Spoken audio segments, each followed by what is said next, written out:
ನಮಸ್ಕಾರ ವಿದ್ಯಾರ್ಥಿಗಳಿಗೆ ಬಸವಡಿ ಶಿಕ್ಷಣ ಸಂಸ್ಥೆ ವತಿಯಿಂದ ತಮ್ಮೆಲ್ಲರಿಗೂ ಸ್ವಾಗತ. ಇವತ್ತಿನ ದಿವಸ ಟ್ಯಾಲಿ ERP ಒಳಗೆ how to create the ledgers in Tally ERP 9 ಕಲಿತುಕೊಳ್ಳೋಣ. ಫಸ್ಟ್ ಆಫ್ ಆಲ್ ಲೆಡ್ಜರ್ಸ್ಗಳು ಯಾವ ರೀತಿ ಇರ್ತವೆ, ಏನಿರ್ತವೆ, ಯಾವುವು ಅಂತೇಳಿ ನಾವು ತಿಳ್ಕೊಳ್ಳೋಣ. ನಮ್ಮ ಹತ್ರ ಈಗ ಆಲ್ರೆಡಿ ಒಂದು PDF ಇರುವಂತಹ ಫೈಲ್ಗಳಿದೆ, ಆ ಫೈಲ್ಗಳನ್ನು ನೋಡ್ಕೊಳ್ಳೋಣ. ಒಂದ್ ಕಡೆ ಲೆಡ್ಜರ್ಸ್, ಒಂದ್ ಕಡೆ ಗ್ರೂಪ್ಸ್. ಕಳೆದ ಕ್ಲಾಸಿನಲ್ಲಿ ನಿಮಗೆ ಗ್ರೂಪ್ಸ್ ಹೇಳಿದ ಹಾಗೆ ಇವತ್ತಿನ ಕ್ಲಾಸಿನಲ್ಲಿ ಲೆಡ್ಜರ್ಸ್ ಅನ್ನು ಹೇಳೋಣ. ಮೊದಲಿಗೆ ಬಂದ್ಬಿಟ್ಟು ನಾವು ಕಂಪ್ನಿಯನ್ನ ಕ್ರಿಯೇಟ್ ಮಾಡಿರ್ತೀವಿ, ಗ್ರೂಪ್ಸ್ ಅನ್ನ ಹಾಕ್ತೀವಿ. ಅದರೊಳಗೆ ನಾವು ಈಗ ಯಾವ ಅಮೌಂಟ್ ಅನ್ನ ಯಾವ ರೀತಿ ನಾವು ಗ್ರೂಪ್ಗಳನ್ನು ಮಾಡಿ ಹಾಕೋತೀವಿ ಅಂತೇಳಿ ಕಲಿಯೋದು ಇಂಪಾರ್ಟೆಂಟ್ ಇರ್ತದೆ. ನಮಗೆ ಟ್ಯಾಲಿಯಲ್ಲಿ ನೋಡ್ಬೇಕಾದ್ರೆ ಒಂದು ಡೆಬಿಟ್, ಒಂದು ಕ್ರೆಡಿಟ್, ಇವೆರಡನ್ನ ಸರಿಯಾಗಿ ತಿಳ್ಕೊಂಡ್ಬಿಟ್ರೆ ನಮ್ಗೆ ಟ್ಯಾಲಿ ಸರಳವಾಗಿ ಬರುವುದು ಸುಲಭ. ಯಾಕೆಂದ್ರೆ ಅಮೌಂಟ್ ಹೇಗೆ ಬರುತ್ತೆ, ಹೇಗೆ ಹೋಗುತ್ತೆ, ಯಾವ ಪ್ರಾಡಕ್ಟ್ ಇಂದ ಬರುತ್ತೆ, ಯಾವ ಪ್ರಾಡಕ್ಟ್ ಅನ್ನ ಸೇಲ್ ಮಾಡಿದ್ರೆ ಹೋಗುತ್ತೆ ಅನ್ನೋದೇ ಇದರ ಉದ್ದೇಶ. ಇಲ್ಲಿ ನಾವು ಹೇಳ್ಬೇಕಾದ್ರೆ ಫಸ್ಟ್ ಇಲ್ಲಿ ಕ್ಯಾಪಿಟಲ್ ಅಕೌಂಟ್ ಅಂತದೆ. ಕ್ಯಾಪಿಟಲ್ ಅಕೌಂಟ್ ಅಂದ್ರೆ ಏನ್ರಿ?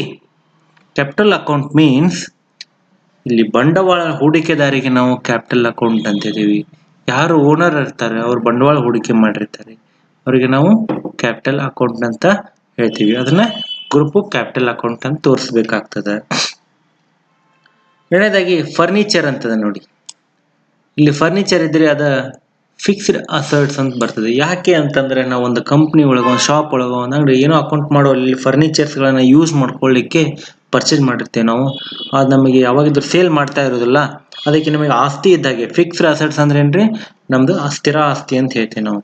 ಒಂಥರ ಆಸ್ತಿ ಇದೆ, ಯಾವಾಗ ಬೇಕಾದ ಮಾರ್ಬೋದು, ಬಟ್ ನಮಗೆ ಆಸ್ತಿ ಇದ್ದ ಹಾಗೆ. ಅದಕ್ಕೆ ನಾವು ಫರ್ನಿಚರ್ ಇರ್ಬೋದು, ಲ್ಯಾಂಡ್ ಅಂಡ್ ಬಿಲ್ಡಿಂಗ್ ಇರ್ಬೋದು, ಮಷಿನರಿ ಇರ್ಬೋದು, ವೆಹಿಕಲ್ಸ್, ಪರ್ಸನಲ್ ಯೂಸ್ ವೆಹಿಕಲ್ಸ್ ಇರ್ಬೋದು. ಇವು ನಾಲ್ಕು ಕೂಡ ಫಿಕ್ಸ್ಡ್ ಅಸೆಟ್ಸ್ ಒಳಗೆ ಬರ್ತವೆ. Furniture, land and building, machinery ಮತ್ತು ವೆಹಿಕಲ್, ಇವು ಫಿಕ್ಸ್ಡ್ ಅಸೆಟ್ಸ್ ಒಳಗೆ ಬರ್ತವೆ. ಹಾಗಾದ್ರೆ ನೆಕ್ಸ್ಟ್ ಒಂದು ಡ್ರಾಯಿಂಗ್ ಅಂತದೆ. ಡ್ರಾಯಿಂಗ್ ಅಂದ್ರೆ ಈ ಕ್ಯಾಪಿಟಲ್ ಅಕೌಂಟ್ ಒಳಗೆ ಇರುವಂತ ಅಮೌಂಟ್, ಒಂದು ಇಬ್ರು 3 ಮಂದಿ ಕೂಡಿ ಒಂದು 50,000 ಹಾಕಿ ಒಂದು 3 ಮಂದಿ 1,50,000 ರೂಪಾಯಿ ಆಗಿರ್ತದೆ. ಅದರೊಳಗಿಂದ ಯಾರಿಗಾರ ಬೇಕಾದ ರೊಕ್ಕ ತಕೊಂಡಿದ್ರ, ಇದರೊಳಗಿಂದ್ರಿ ಕ್ಯಾಪಿಟಲ್ ಅಕೌಂಟ್ ಒಳಗಿನ ಅಮೌಂಟ್ ಏನಾದರೂ ತೆಗೆದುಕೊಂಡಿದ್ರೆ ಅದು ಡ್ರಾಯಿಂಗ್ ಅಂತ ಕನ್ಸಿಡರ್ ಆಗತ್ತೆ. ನಾವು ಅದನ್ನ ಕ್ಯಾಪಿಟಲ್ ಅಕೌಂಟ್ ಒಳಗೆ ಇರ್ತದ, ಈ ರೀತಿ ನಾವು ಹೇಳ್ತೀವಿ. ನೆಕ್ಸ್ಟ್ ಇಂಟ್ರೆಸ್ಟ್ ಆನ್ ಕ್ಯಾಪಿಟಲ್ ಅಂತದ. ಇಂಟ್ರೆಸ್ಟ್ ಆನ್ ಕ್ಯಾಪಿಟಲ್ ಅಂತಂದ್ರೆ ನಾವು ಯಾವ್ದಾದ್ರು ಬಂಡವಾಳ ಅಮೌಂಟ್ ಅನ್ನು ತೆಗೆದುಕೊಂಡಿದ್ರೆ ಅದಕ್ಕೆ ನಾವು ಏನು ಇಂಟ್ರೆಸ್ಟ್ ಕಟ್ಟಬೇಕಾಗ್ತದೆ, ಅದನ್ನ ಇಂಟ್ರೆಸ್ಟ್ ಆನ್ ಕ್ಯಾಪಿಟಲ್ ಅಕೌಂಟ್ ಅಂತ ಹೇಳ್ತೀವಿ. ಹಾಗಾದ್ರೆ ಇಂಟ್ರೆಸ್ಟ್ ಆನ್ ಡ್ರಾಯಿಂಗ್ ಅಂತಂದ್ರೆ ಈ ಡ್ರಾಯಿಂಗ್ ಅಮೌಂಟ್ ಅನ್ನು ಯಾರು ತೆಗೆದುಕೊಂಡಿರ್ತಾರೆ ಆ ಅಮೌಂಟಿಗೆ ಇಂಟ್ರೆಸ್ಟ್ ಅವ್ರು ಕೊಟ್ರಂದ್ರೆ ಆ ಗ್ರೂಪಿಗೆ, ಆ ಕಂಪ್ನಿಗೆ ಏನಾಗ್ತದ್ರಿ? ಇನ್ಕಮ್ ಆಗ್ತದ. ಒಂದು 50,000 ತಕೊಂಡ ಒಂದು 5,000 ರೂಪಾಯಿ ಏನೋ ಬಡ್ಡಿ ಕೊಟ್ರಂದ್ರೆ ಅದು ಏನಾಗ್ತದೆ? ಜಮಾ ಆಗ್ತದ ಆ ಕಂಪ್ನಿಗೆ ಅಥವಾ ಗ್ರೂಪಿಗೆ, ಅದು ಜಮಾ ಆಗ್ತದೆ. ಅದಕ್ಕೆ ಇಂಟ್ರೆಸ್ಟ್ ಆನ್ ಡ್ರಾಯಿಂಗ್ ಅಂತ ಹೇಳ್ತೀವಿ. ಇಲ್ಲಿ ಡೆಪ್ರಿಸಿಯೇಷನ್ ಮತ್ತೆ ಅಪ್ರಿಸಿಯೇಷನ್ ಅಂತ ಹೇಳ್ತೀವಿ. ಡೆಪ್ರಿಸಿಯೇಷನ್ ಅಂತಂದ್ರೆ ಸವಕಳಿ ಅಂತ ಹೇಳ್ತಿರ್ತೇವೆ ನಾವು ಯಾವ್ದೊಂದು ವಸ್ತು ತಗೋತೀವಿ, ಸ್ವಲ್ಪ ದಿನ ಬಿಟ್ಟ ಮೇಲೆ ಅದನ್ನ ಮಾರ್ತೀವಿ, ಅಲ್ಲಿ ಏನಾಗ್ತದ? ಡೆಪ್ರಿಸಿಯೇಷನ್ ಆಗ್ತದ. ಅಂದ್ರೆ ಈಗ ನಾವು ಒಂದು ಪ್ರಾಡಕ್ಟ್ ಅನ್ನು ತಗೊಂಡಿರ್ತೀವಿ, ಸ್ವಲ್ಪ ಅದಕ್ಕೆ ರೇಟ್ ಕಡಿಮೆ ಆಯ್ತು, ಹೋಯ್ತು, ಆ ತರ ಆದ್ರೆ, ಅಥವಾ ಇದ್ ರೇಟ್ಗಿಂತ ಕಡಿಮೆ ರೇಟಿಗೆ ಹೋಯ್ತು, ಅದ್ರದ್ದು ಡೆಪ್ರಿಸಿಯೇಷನ್ ಅಂತ ನಾವು ಹೇಳ್ತೀವಿ. ಅಪ್ರಿಸಿಯೇಷನ್ ಅಂತಂದ್ರೆ ಇದ್ ರೇಟಿಗಿಂತ ನಾವು ಸ್ವಲ್ಪ ಜಾಸ್ತಿ ಹೋಯ್ತು ಅಂದ್ರೆ ಅಪ್ರಿಸಿಯೇಷನ್ ಅಂತ ಅನ್ನೋದ್ರ ಲೆಕ್ಕದೊಳಗೆ ಬರ್ತದ. ಇನ್ನ ಸ್ಯಾಲ್ರಿ ಅಂತ ಹೇಳ್ತೀವಿ. ಸ್ಯಾಲ್ರಿ ಅದು ಇಂಡೈರೆಕ್ಟ್ ಎಕ್ಸ್ಪೆನ್ಸಸ್ ಅಂತ ಹೇಳ್ತೀವಿ. ಸ್ಯಾಲ್ರಿ ಏನ್ರಿ? Indirect expenses. ನಾವು ಮಂತ್ಲಿ ಒಂದು ಕೊಡ್ತಿರ್ತೇವೆ ಸ್ಯಾಲ್ರಿ, ಅದನ್ನ ಇಂಡೈರೆಕ್ಟ್ ಎಕ್ಸ್ಪೆನ್ಸ್. ಇಲ್ಲಿ ಡೈರೆಕ್ಟ್ ಎಕ್ಸ್ಪೆನ್ಸ್, ಇಂಡೈರೆಕ್ಟ್ ಎರಡಕ್ಕೂ ವ್ಯತ್ಯಾಸ ಸ್ವಲ್ಪ ಕನ್ಫ್ಯೂಸ್ ಆಗ್ತದೆ. ಸ್ಪಾಟ್ ಮೇಲೆ ಆಗಿಂದಾಗ ದುಡ್ಡು ಕೊಟ್ಟು ತರುವಂತವನ್ನ ನಾವು ಡೈರೆಕ್ಟ್ ಎಕ್ಸ್ಪೆನ್ಸಸ್ ಅಂತ ಹೇಳ್ತೀವಿ. ಕೆಲವೊಂದನ್ನ ಡೇಟ್ ಬೈ ಡೇ ಚೇಂಜ್ ಆಗ್ತಿರ್ತದೆ. ಅಂದ್ರೆ ಪೆಟ್ರೋಲ್ ಇರ್ಬೋದು, ಫ್ಯೂಯಲ್, ಗ್ಯಾಸ್, ಇವು ಡೇಟ್ ಬೈ ಡೇ ಚೇಂಜ್ ಆಗೋದ್ರಿಂದ ಕೆಲವೊಂದು ಡೈರೆಕ್ಟ್ ಎಕ್ಸ್ಪೆನ್ಸ್ ಇರ್ತವೆ, ಫಿಕ್ಸ್ಡ್ ಇರೋದ್ರಿಂದ ಇಂಡೈರೆಕ್ಟ್ ಇರ್ತವೆ. ಎರಡೂ ಕೂಡ ಎಕ್ಸ್ಪೆನ್ಸಸ್ ಒಳಗೆ ಬರುವಂತದ್ದು, ಅದಕ್ಕೆ ಡೈರೆಕ್ಟ್ ಎಕ್ಸ್ಪೆನ್ಸಸ್ ಅಂತ ಹೇಳ್ತೀವಿ. ರೆಂಟ್ ಅಂತ ಹೇಳ್ತೀವಿ, ಬಾಡಿಗೆ ಅಂತ ಹೇಳ್ತೀವಿ, ಅದು ಇಂಡೈರೆಕ್ಟ್ ಎಕ್ಸ್ಪೆನ್ಸ್, ಮಂತ್ಲಿ ಒಂದು ಕೊಡ್ತಿರ್ತೀವಿ. ವೇಜಸ್ ನಿಮ್ಗೆ ಹೇಳಿದಾಗಿ ಕಳೆದ ಕ್ಲಾಸ್ ಹೇಳಿದ್ದೆ ನಾ, ವೇಜಸ್ ಅಂತೇಳಿ ಕೂಲಿ ಆಳುಗಳು, ಅದು ಡೈರೆಕ್ಟ್ ಎಕ್ಸ್ಪೆನ್ಸಸ್ ಬರ್ತದೆ. ನೆಕ್ಸ್ಟ್ ಅಡ್ವರ್ಟೈಸ್ಮೆಂಟ್ ಬರ್ತದೆ, ಅದು ಕೂಡ ಇಂಡೈರೆಕ್ಟ್ ಎಕ್ಸ್ಪೆನ್ಸ್ ಬರ್ತದೆ. ಸ್ಟೇಷನರಿ ಬರ್ತದೆ, ಅದು ಕೂಡ ಇಂಡೈರೆಕ್ಟ್ ಎಕ್ಸ್ಪೆನ್ಸಸ್ ಬರ್ತದೆ. ಪ್ರಿಂಟಿಂಗ್ ಚಾರ್ಜಸ್ ಬರ್ತದೆ, ಅದು ಕೂಡ ಇಂಡೈರೆಕ್ಟ್ ಎಕ್ಸ್ಪೆನ್ಸಸ್ ಒಳಗೆ ಬರ್ತದೆ. ನೆಕ್ಸ್ಟ್ ಪ್ರೀಪೇಯ್ಡ್ ಸ್ಯಾಲ್ರಿ ಅಂತ ಹೇಳ್ತೀವಿ ನಾವು. ಪ್ರೀಪೇಯ್ಡ್ ಸ್ಯಾಲ್ರಿ ಅಂತಂದ್ರೆ ಬಿಫೋರ್ ನಾವು ಕೊಡ್ತೀವಿ ಅದಕ್ಕೆ ಪ್ರೀಪೇಯ್ಡ್ ಸ್ಯಾಲ್ರಿ ಅಂತ. ಅದನ್ನ ಕರೆಂಟ್ ಅಸೆಟ್ಸ್ ಒಳಗೆ ಇರ್ತದೆ. ನಾವು ಅಡ್ವಾನ್ಸ್ ಕೊಟ್ಟಿದಂಗೆ ಅದ ಪ್ರೀಪೇಯ್ಡ್ ಸ್ಯಾಲ್ರಿ ಬಿಫೋರ್ ಮಾಡಿರ್ತೀವಿ, ನಮ್ದು ರೊಕ್ಕ ಇದ್ದಂಗೆ ಅದ. ಯಾಕಂದ್ರೆ ನಾವು ಪೂರ ಅವ್ರಿಗೆ ಕೊಟ್ಟಿರ್ತೀವಿ ಕರೆ, ಬಟ್ ಅವ್ರನ್ನ ಯಾವುದೇ ರೀತಿ ನಾವು ವಾಪಸ್ ತಗೋಬಹುದು. ಅಂದ್ರೆ ನಾವು ಅಸೆಟ್ಸ್ ಇದ್ದಂಗೆ ಕರೆಂಟ್ ಸದ್ಯ ಐತಪ್ಪ ಅಂದಂಗ, ಅದಕ್ಕೆ ಇದನ್ನ ಪ್ರೀಪೇಯ್ಡ್ ಸ್ಯಾಲ್ರಿ ಅಂತ ಹೇಳ್ತೀವಿ. ಔಟ್ಸ್ಟ್ಯಾಂಡಿಂಗ್ ಸ್ಯಾಲ್ರಿ ಅಂತ ಹೇಳ್ತೀವಿ. ಔಟ್ಸ್ಟ್ಯಾಂಡಿಂಗ್ ಸ್ಯಾಲ್ರಿ ಅಂತಂದ್ರೆ ನಮ್ಮ ಅಮೌಂಟು ಈಗ ಬೇರೆಯವ್ರ ಕಡೆ ಇತ್ತಂದ್ರೆ ಅವ್ರಿಗೆ ಅದು ಔಟ್ಸ್ಟ್ಯಾಂಡಿಂಗ್ ಲಿಯಾಬಿಲಿಟಿ, ಸಾರಿ ಕರೆಂಟ್ ಲಿಯಾಬಿಲಿಟಿ ಅಂತ ಹೇಳ್ತೀವಿ. ಔಟ್ಸ್ಟ್ಯಾಂಡಿಂಗ್ ಸ್ಯಾಲ್ರಿ ಕರೆಂಟ್ ಲಿಯಾಬಿಲಿಟಿ ಒಳಗೆ ಬರ್ತದ. ಈಗ ನಮ್ದು ಅಮೌಂಟ್ ಇನ್ನೊಬ್ರ ಕಡೆ ಇರ್ತದೆ, ಬಟ್ ಅವ್ರಿಗೆ ಏನಾಗಿರ್ತದೆ ರೀ, ಕರೆಂಟ್ ಲಿಯಾಬಿಲಿಟಿ ಇರ್ತದೆ. ನಮಗೆ ಕರೆಂಟ್ ಅಸೆಟ್ಸ್ ಆಗಿರ್ತದೆ. ಅಂದ್ರೆ ಇನ್ನೊಬ್ರ ಅಮೌಂಟ್, ಈಗ ನಂದು ಅಮೌಂಟ್ ಬ್ಯಾಂಕ್ ಒಳಗದ ಅಂದ್ರೆ ಬ್ಯಾಂಕ್ ಒಳಗೆ ಕರೆಂಟ್ ಲಿಯಾಬಿಲಿಟಿ ಒಳಗಿರ್ತದೆ. ಅಂದ್ರೆ ಅವ್ರು ಯೂಸ್ ಮಾಡ್ಕೋಬಹುದು ಅಮೌಂಟ್ ಅನ್ನ, ಬಟ್ ಅವ್ರದಲ್ಲ, ಅದು ಇನ್ನೊಬ್ರದ್ದು ಇರ್ತದೆ. ಅದಕ್ಕದ ಕರೆಂಟ್ ಲಿಯಾಬಿಲಿಟಿ ಅವ್ರಿಗೆ ಆಗಿರ್ತದೆ. ಅದ್ರ ನಮಗೆ ಏನಿರ್ತದಲ್ಲ ಕರೆಂಟ್ ಅಸೆಟ್ಸ್. ನನ್ನ ರೊಕ್ಕ ಅಲ್ಲದ ಬ್ಯಾಂಕ್ ಒಳಗೆ, ಅದಕ್ಕೆ ನಂಗೆ ಕರೆಂಟ್ ಅಸೆಟ್ಸ್ ನಂಗೆ ಈ ತರ. ನೆಕ್ಸ್ಟ್ ಪ್ರೀಪೇಯ್ಡ್ ವೇಜಸ್ ಅಂತದ. Prepaid wages current assets.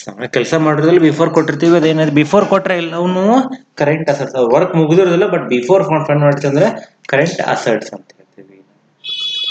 ಇಲ್ಲಿ ಔಟ್ಸ್ಟ್ಯಾಂಡಿಂಗ್ ಅಕೌಂಟ್ ಅಂತ ಹೇಳ್ತೀವಿ. ಔಟ್ಸ್ಟ್ಯಾಂಡಿಂಗ್ ಕರೆಂಟ್ ಲಿಯಾಬಿಲಿಟಿ ನಾ ಹೇಳಿದ್ನಲ್ಲ, ಅಮೌಂಟ್ ಕೊಡೋದಿರ್ತದೆ ಬಟ್ ನಮ್ಮ ಅಂತ್ಯಕ್ಕೆ ಇರ್ತದೆ. ಅಂದ್ರೆ ಬ್ಯಾಂಕ್ದವ್ರಿಗೆ ಹೆಂಗ ಅವ್ರದಲ್ಲ, ಬಟ್ ಅವ್ರು ತಮ್ಮ ಅಂತ್ಯಕ್ಕೆ ಇರ್ತದೆ ದುಡ್ಡು.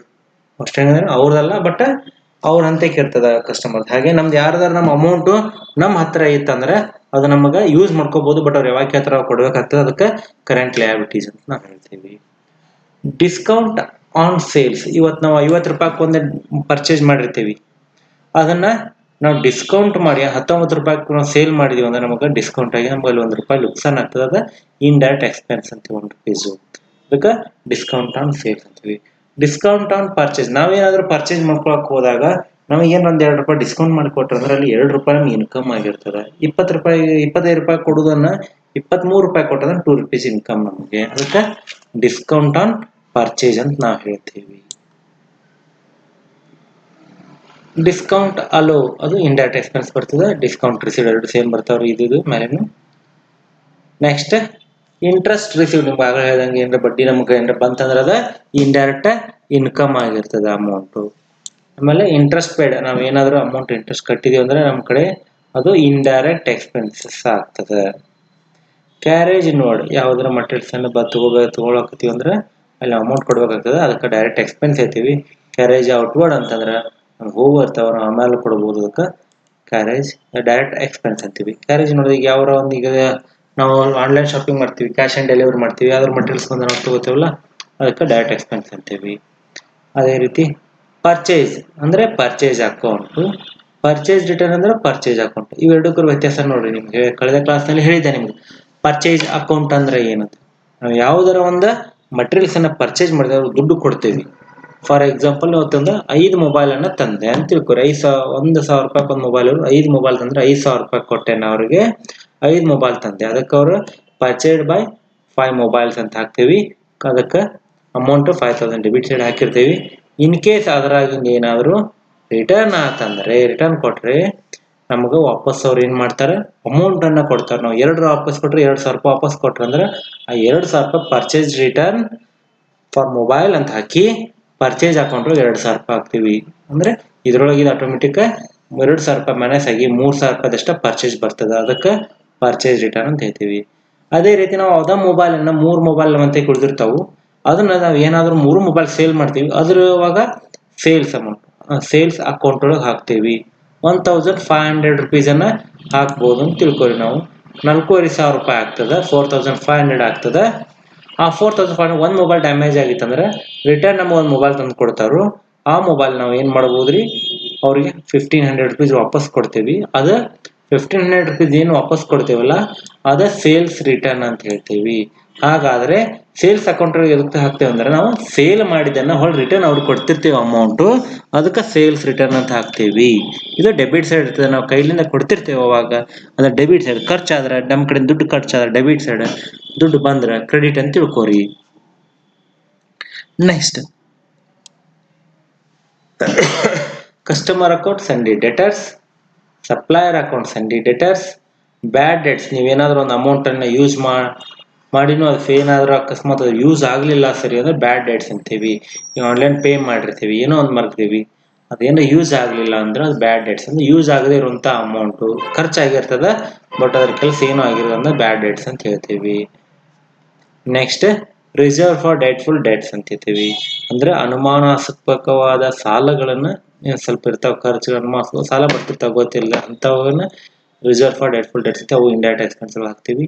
ಬ್ಯಾಂಕ್ ಡಿಪಾಸಿಟ್ ಅಕೌಂಟ್ ಅನ್ನು ಬ್ಯಾಂಕ್ ಅಕೌಂಟ್ ಹಾಕ್ತೀವಿ.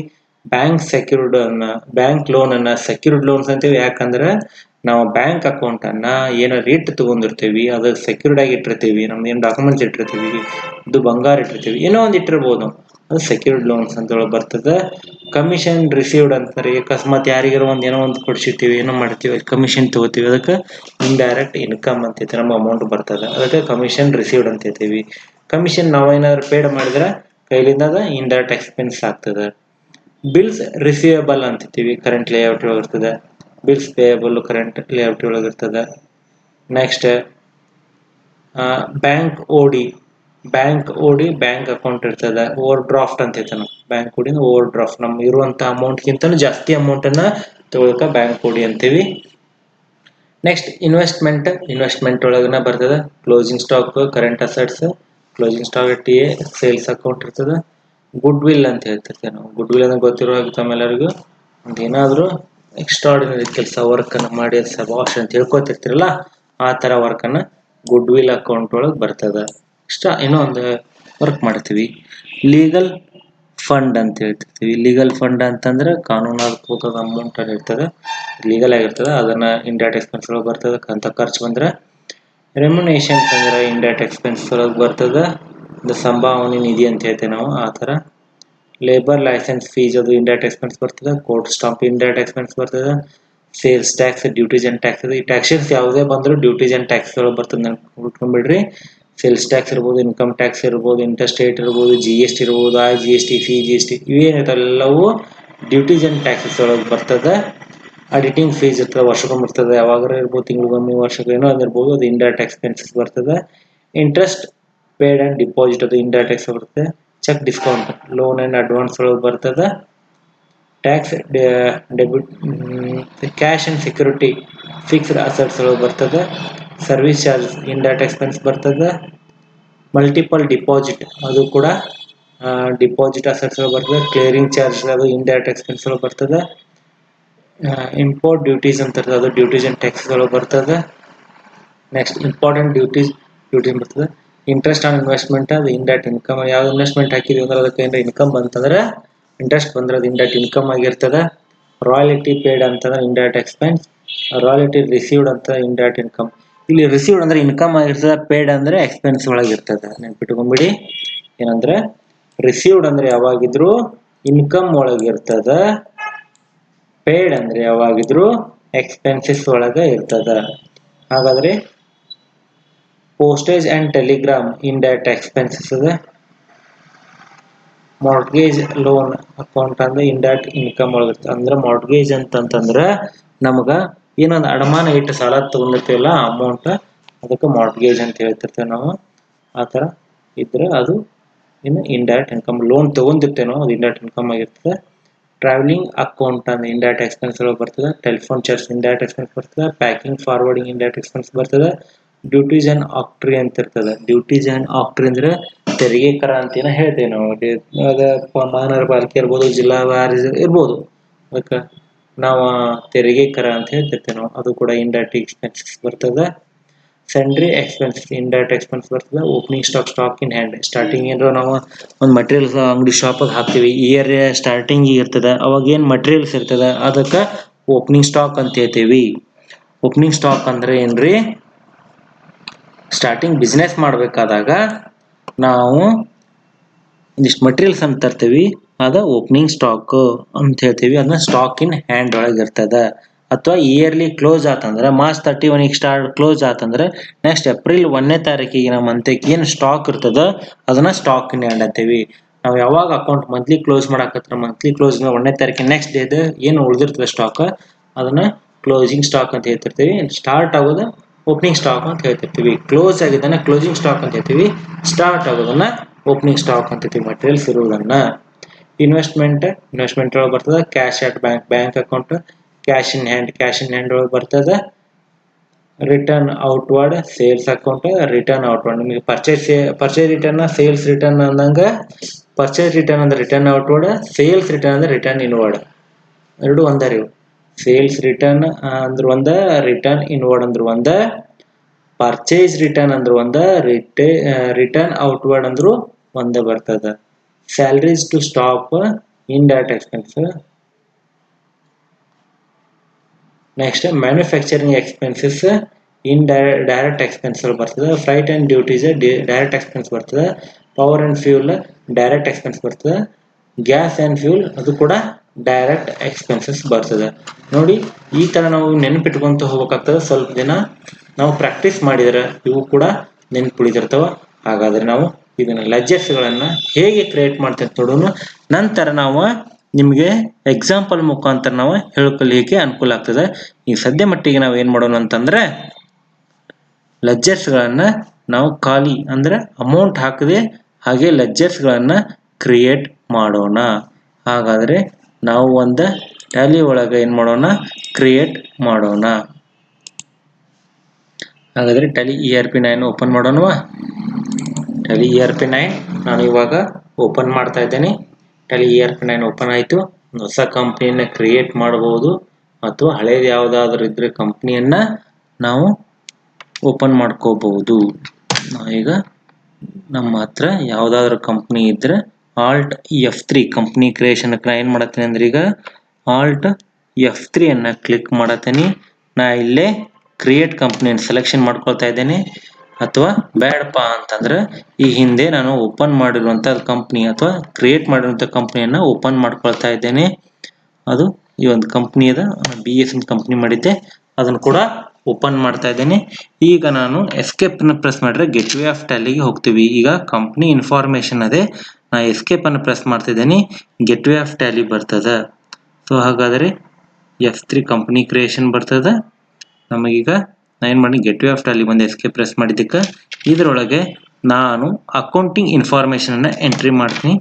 ಇದರೊಳಗೆ ನಾವು ಏನು ಮಾಡೋಣ, ಈಗ ಲೆಜರ್ಸ್ ಅನ್ನು ಹಾಕೋಣ. ಕಳೆದ ಕ್ಲಾಸ್ನಲ್ಲಿ ಗ್ರೂಪ್ ಹಾಕಿದ್ದೀವಿ, ಈ ಕ್ಲಾಸಿನಲ್ಲಿ ಲೆಜರ್ಸ್ ಅನ್ನ ಎಂಟ್ರಿ ಮಾಡೋಣ. ಇದರೊಳಗೆ ನೋಡಿ ಸೇಮ್ ಗ್ರೂಪ್ ಒಳಗಿದ್ದ ಹಾಗೇನೆ ಕ್ರಿಯೇಟು, ಡಿಸ್ಪ್ಲೇ, ಆಲ್ಟರ್. ಇದು ಸಿಂಗಲ್ ಒಳಗೆ ಲೆಜರ್ಸ್ ಕ್ರಿಯೇಷನ್ ಮಾಡ್ಬೋದು. ಮಲ್ಟಿಪಲ್ ಒಳಗೂ ಕೂಡ ಲೆಜರ್ಸ್ ಅನ್ನ ಕ್ರಿಯೇಟ್ ಮಾಡೋದು ಎಟ್ ಎ ಟೈಮು. ಇದಕ್ಕೆ ಏನು ವ್ಯತ್ಯಾಸ ಆಗುತ್ತದೆ ಅಂದ್ರೆ, ನಿಮಗೆ ಡೈರೆಕ್ಟ್ ಸೇವ್ ಒಂದು ಇಷ್ಟು ಮುಗಿದು ಕಂಪ್ಲೀಟ್ ಆದ ನಂತರ ನಾವು ಸೇವ್ ಮಾಡ್ಬೋದು. ಇಲ್ಲಿ ಒಂದೊಂದಾಗಿನೇ ಸೇವ್ ಮಾಡೋದು, ಬಹಳ ಸೇಫ್ಟಿಯಾಗಿ ವರ್ಕ್ ಮಾಡಬೇಕಾಗುತ್ತೆ. ಅದಕ್ಕೆ ನಾವು ಸಿಂಗಲ್ ಅನ್ನ ಯೂಸ್ ಮಾಡ್ಕೊಳ್ಳೋಣ. ಹಾಗಾದ್ರೆ ಕ್ರಿಯೇಟ್ ಒಳಗೆ ಬರ್ತೇನೆ. ಕ್ರಿಯೇಟ್ ಒಳಗೆ ಬಂದಾಗ ನಾವು ಲೆಜರ್ಸ್ ಅನ್ನ ಎಂಟ್ರಿ ಮಾಡ್ಲಿಕ್ಕೆ ಬರ್ತದೆ. ಹಾಗಾದ್ರೆ ಲೆಜರ್ಸ್ ಒಳಗೆ ಏನು ಮಾಡೋಣ, ಹಾಗಾದ್ರೆ ನಾವು ಈಗ ನಿಮಗೆ PDF ಫೈಲ್ ರೀತಿ ತೋರಿಸ್ತೀನಿ. ಅದರ ತರ ನೋಡೋಣ. ಕ್ಯಾಪಿಟಲ್ ಅಕೌಂಟ್ ಅದ. ಹಾಗಾದ್ರೆ ನಾವು ಕ್ಯಾಪಿಟಲ್ ಅಕೌಂಟ್ ಹಾಕೋಣ. ಕ್ಯಾಪಿಟಲ್ XYZ ಒಬ್ರು ಇರ್ತಾರೆ ಅಂತ ತಿಳ್ಕೊಂಡು, XYZ ಒಬ್ರು ಇರ್ತಾರೆ, ಅವ್ರದ್ದು ಕ್ಯಾಪಿಟಲ್ ಅಕೌಂಟ್ ಒಳಗೆ ಇರ್ತದೆ. ಹಾಗಾದ್ರೆ ನಿಮಗೆಲ್ಲ ಇವನ್ನ ಎಕ್ಸ್ಪ್ಲೇನ್ ಮಾಡ್ಬೇಕಾಗ್ತದೆ. ಇನ್ನೊಂದ್ಸರಿ ಎಂಟ್ರಿ ಪ್ರೆಸ್ ಮಾಡಿ ಎಕ್ಸ್ಪ್ಲೇನ್ ಮಾಡ್ತೇನೆ ನೋಡಿ. ಆಮೇಲೆ ABC ಕ್ಯಾಪಿಟಲ್ ಅಂತ ಅನ್ನೋರು ಇರ್ತಾರೆ. ಅವರು ಇಲ್ಲಿ ಅಂಡರ್ ಏನು ಕಾಣ್ತದ, ಅಂಡರ್ ಕ್ಯಾಪಿಟಲ್ ಅಂತದ. ಸೊ ಇಲ್ಲಿ ಕ್ಯಾಪಿಟಲ್ ಅಂತದ. ಅಕಸ್ಮಾತ್ ಇವ್ರು ಏನಾದ್ರು ನಿಮ್ ಗ್ರೂಪ್ ಒಳಗೆ ಬೇರೆ ಇದ್ರು ಅಥವಾ ಈ ಭಾರತ್ ಎಲೆಕ್ಟ್ರಿಕಲ್ ಕ್ಯಾಪಿಟಲ್ ಇದ್ರು, ಹಂಗಿದ್ರೆ ಭಾರತ್ ಎಲೆಕ್ಟ್ರಿಕಲ್ ಕ್ಯಾಪಿಟಲ್ ಅಂತ ಇಲ್ಲಿ ಬರೋದು ಕ್ಯಾಪಿಟಲ್ ಅಂತ ತಗೋಬಹುದು. ಅಥವಾ ಭಾರತ್ ಎಲೆಕ್ಟ್ರಿಕಲ್ ಅವ್ರು ಏನ್ ಇರ್ತಾರಲ್ಲ ಅದನ್ನು ನಿಮ್ ಮುಂದಿನ ಕ್ಲಾಸ್ಗಳಲ್ಲಿ ಹೇಳ್ಕೊಡ್ತೀನಿ, ಕನ್ಫ್ಯೂಸ್ ಮಾಡ್ಕೊಳ್ಳೋ ಹೋಗ್ಬಾರ್ದು ನೀವು. ಈ ಸದ್ಯ ಮಟ್ಟಿಗೆ ಕ್ಯಾಪಿಟಲ್ ಹಾಕೋಣ. ಇವರು ಕ್ಯಾಪಿಟಲ್. ಇಲ್ಲಿ ನೇಮ್ ಹಾಕ್ಬೋದು, ಅವ್ರ ಅಡ್ರೆಸ್ ಹಾಕ್ಬೋದು, ಕಂಟ್ರಿ ಹಾಕ್ಬೋದು, ಸ್ಟೇಟ್ ಹಾಕ್ಬೋದು, ಪ್ರೊವೈಡಿಂಗ್ ಬ್ಯಾಂಕ್ ಸಂಬಂಧಪಟ್ಟ ಬ್ಯಾಂಕ್ ಹಾಕ್ಬೋದು, ಪ್ಯಾನ್ ಕಾರ್ಡ್ ಹಾಕ್ಬೋದು, ರಿಜಿಸ್ಟರ್ ನಂಬರ್ ಹಾಕ್ಬೋದು, GST ನಂಬರ್ ಹಾಕ್ಬೋದು. ಅವೇನು ಬೇಡ ನಮಗೆ. ಎಷ್ಟು ನಾವು ಈಗ ಸ್ಟೇಟ್ ಒಂದು ಕರ್ನಾಟಕ ಅಂತ ಹಾಕೋಣ. ಇವಾಗ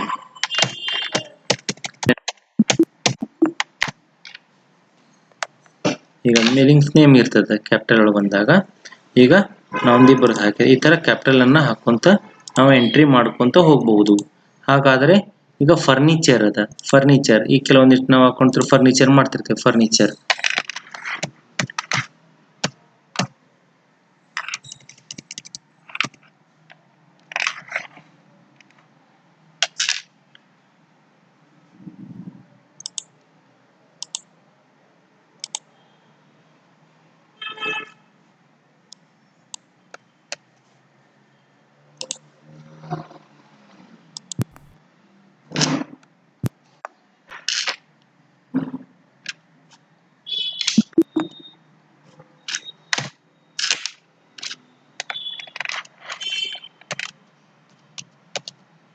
ಫರ್ನಿಚರ್ ಅಂತ ಹಾಕಿದೆ ನಾನು. ಫರ್ನಿಚರ್ ಇದು ಫಿಕ್ಸ್ಡ್ ಅಸೆಟ್ಸ್ ಬರ್ತದೆ. ಫಿಕ್ಸ್ಡ್ ಅಸೆಟ್ಸ್ ಅಂತ ತಗೋತೀನಿ. ಇಲ್ಲೇ GST ಏನು ಅಪ್ಲಿಕೇಬಲ್ ಅದಿರುವಲ್ತು, ನಮಗೇನೋ ಅದು ಸಂಬಂಧಪಡೋದ್ರ ಮುಂದೆ ನೋಡೋಣ ಅಂತ ಜಸ್ಟ್ ನಾನು ಅದನ್ನಷ್ಟೇ ಎಂಟ್ರಿ ಮಾಡ್ತಾ ಇದ್ದೇನೆ. ನೆಕ್ಸ್ಟ್ ಮಷಿನರಿ ಅಂತ ಇರ್ತದೆ. Machinery fixed assets. Land and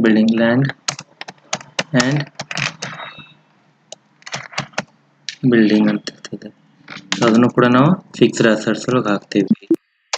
purchase ಅಂತ ಇರ್ತದೆ.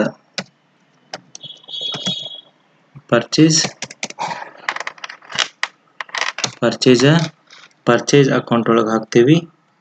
ಸೇಲ್ಸ್ ಅಕೌಂಟ್ ಒಳಗೆ ಹಾಕ್ತೀವಿ ನಾವು.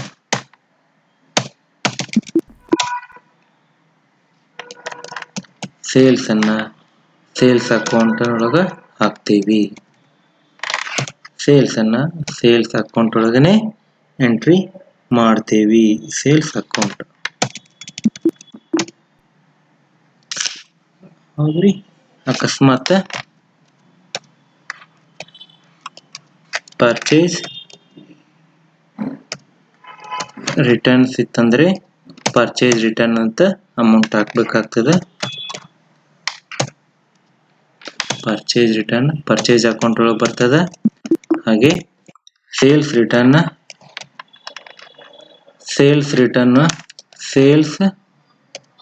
ಒಳಗನ ಬರ್ತದ. ಈ ತರ ನಾವು ಎಂಟ್ರಿ ಮಾಡ್ತಾ ಹೋಗ್ಬೇಕಾಗ್ತದೆ sales account. In case GST ಇತ್ತಂತ ಅದು GST ಒಳಗನ ಹಾಕ್ಬೇಕಾಗ್ತದೆ. ಹಾಗೆ ನಾವು ಮತ್ತೆ ಇನ್ವೆಸ್ಟ್ಮೆಂಟ್ ಒಳಗನ ಹಾಕ್ಬೇಕಾಗ್ತದೆ.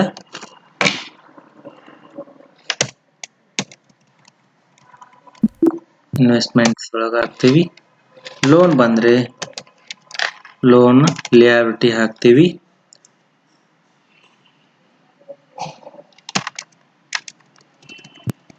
ಹಾಗೆ ಒಂದ್ಸಾರಿ ಈ 84ಗಳನ್ನು ಇರುವಂತಹದ್ದನ್ನ ನೀವು ಎಂಟ್ರಿ ಮಾಡಬೇಕಾಗ್ತದೆ. ಈ 84ಗಳನ್ನು ಇರುವುದನ್ನ 84ಗಳನ್ನು ಹಾಕ್ಬೇಕಾಗ್ತದೆ. ಒಂದ್ಸಾರಿ ನೋಡ್ಕೊಳ್ಳಿ ನೀವು ಕೂಡ. ನಿಧಾನವಾಗಿ ನಾನು ಏನ್ ಮಾಡ್ತೀನಿ, ಎಂಟ್ರಿ ಮಾಡ್ಕೊಂತ ಹೋಗ್ತೀನಿ. ಇವುಗಳನ್ನ ನೀವು ಕೂಡ ಎಂಟ್ರಿ ಮಾಡಬಹುದು. ಇದೇ ತರನ ಎಂಟ್ರಿ ಮಾಡಿ ನಂತರ ಒಂದೆರಡು ಸಾರಿ ಎಂಟ್ರಿ ಮಾಡಿದ ನಂತರ ನೀವು ಅಮೌಂಟ್ ಅನ್ನು ಹಾಕುವುದನ್ನು ನಾನು ಮುಂದಿನ ಕ್ಲಾಸ್ಗಳಲ್ಲಿ ಹೇಳಿಕೊಡ್ತಾ ಹೋಗ್ತೇನೆ.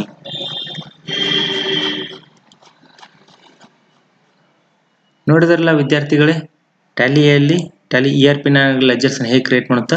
ಇನ್ ಕೇಸ್ ಏನಾದರೂ ಪ್ರಾಬ್ಲಮ್ಸ್ ಆಗಿತ್ತಂದ್ರೆ ಮತ್ತೆ ಎಸ್ಕೇಪ್ ಪ್ರೆಸ್ ಮಾಡಿ ನಾವು ಅಲ್ಟರ್ ಒಳಗೆ ಹೋಗಿರುತ್ತೋ ಮಲ್ಟಿಪಲ್ ಅಲ್ಟರ್ ಐತಲ್ಲ ಇದರೊಳಗೆ ಬಂದು ಆಲ್ ಐಟಮ್ಸ್ ಮೇಲೆ ಕ್ಲಿಕ್ ಮಾಡಿ ನಾ ಎಂಟ್ರಿ ಮಾಡಿರೋದೆಲ್ಲ ಓಪನ್ ಆಗಿರ್ತದೆ.